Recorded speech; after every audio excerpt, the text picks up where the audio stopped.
एक गांव में शिवम नाम का लड़का रहता था। वह अपनी माँ और छोटी बहन के साथ रहता था। वो रोज जंगल में बकरियों को चराने जाता। जंगल में एक बहुत बड़ा पेड़ था। शिवम पेड़ के नीचे बैठकर थोड़ा आराम करता और बकरियों पर नजर रखता था। वह शाम को गांव वापस आता, बकरियों को उनके मालिक को सौंप देता। उसे गर्मी में दिन भर बकरियों को चराने के लिए कुछ पैसे मिलते थे। शिवम ने उन थोड़े से पैसों से घर खर्च संभाला, जरूरी सामान खरीदा। उसकी छोटी बहन कई बार अच्छे भोजन के लिए तरस जाती थी। वह साधारण भोजन से ऊब गई थी।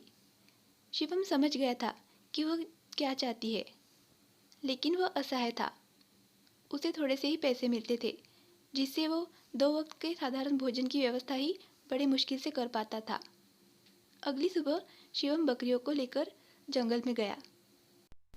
उसने एक लकड़हारे को पेड़ काटते हुए देखा, जिसके नीचे शिवम बैठकर आराम करता था। वह चिंतित होने के साथ साथ दुखी भी था।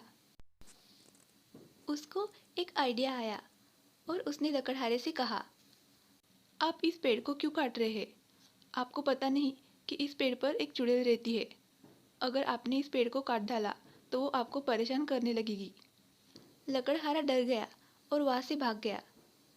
लकड़हारे के वहां से जाने के बाद पेड़ की आत्मा प्रकट हुई और उसने कहा, आपने मेरी जान बचाई है, इसलिए मैं बहुत खुश हूँ। मैं तुम्हें इनाम के रूप में ये थाली भेंट करता हूँ। तुम इससे मनचाहा भोजन मांग सकते हो, लेकिन हमेशा याद रखना कि इससे केवल दिन में एक बार ही भोजन मांग सकते हो। शिवम बहुत खुश था, क्योंकि अब कोई भी भूखा नहीं सोएगा और उसकी छोटी बहन को उसकी पसंद का खाना मिलेगा। जब शिवम शाम को घर लौटा तो उसने सारी बात माँ और बहन को बताई। उसकी माँ और बहन बहुत खुश हुए। फिर उन्होंने उस थाली को अपनी पसंद का खाना ऑर्डर किया। जैसे ही उन्होंने खाना ऑर्डर किया, वैसे अपने आप उनके सामने सारे व्यंजन आ गए। फिर उन सब ने मिलकर भोजन किया।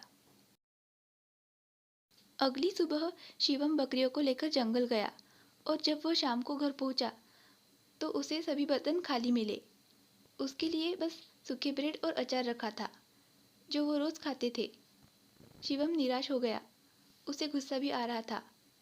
उसने कुछ भी नहीं खाया और सोने चला गया। वह अगली सुबह जादुई थाली को अपने साथ ले गया। जब उसकी माँ और छोटी बहन को भूख लगी, उन्होंने थाली को ढूंढा, बहुत ढूंढा, पर उन्हें कहीं भी नहीं मिली।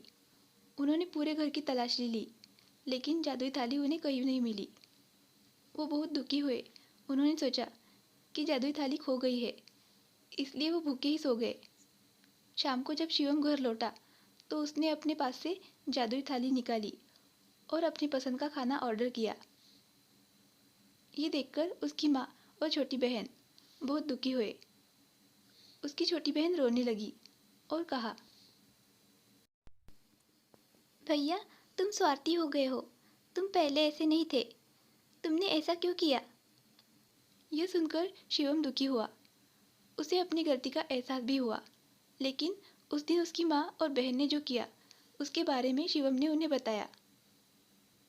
आपने थाली से खाना तो मांग लिया, लेकिन मेरे लिए कुछ नहीं रखा। मुझे भूखा ही सोना पड़ा। मेरे पास कोई विकल्प नहीं था। मैं दुखी और गुस्से में था। उसकी बहन को अपनी गलती का एहसास हुआ। भैया, हमें पता नहीं था कि दिन में केवल एक बार ही खाना मांग सकते हैं।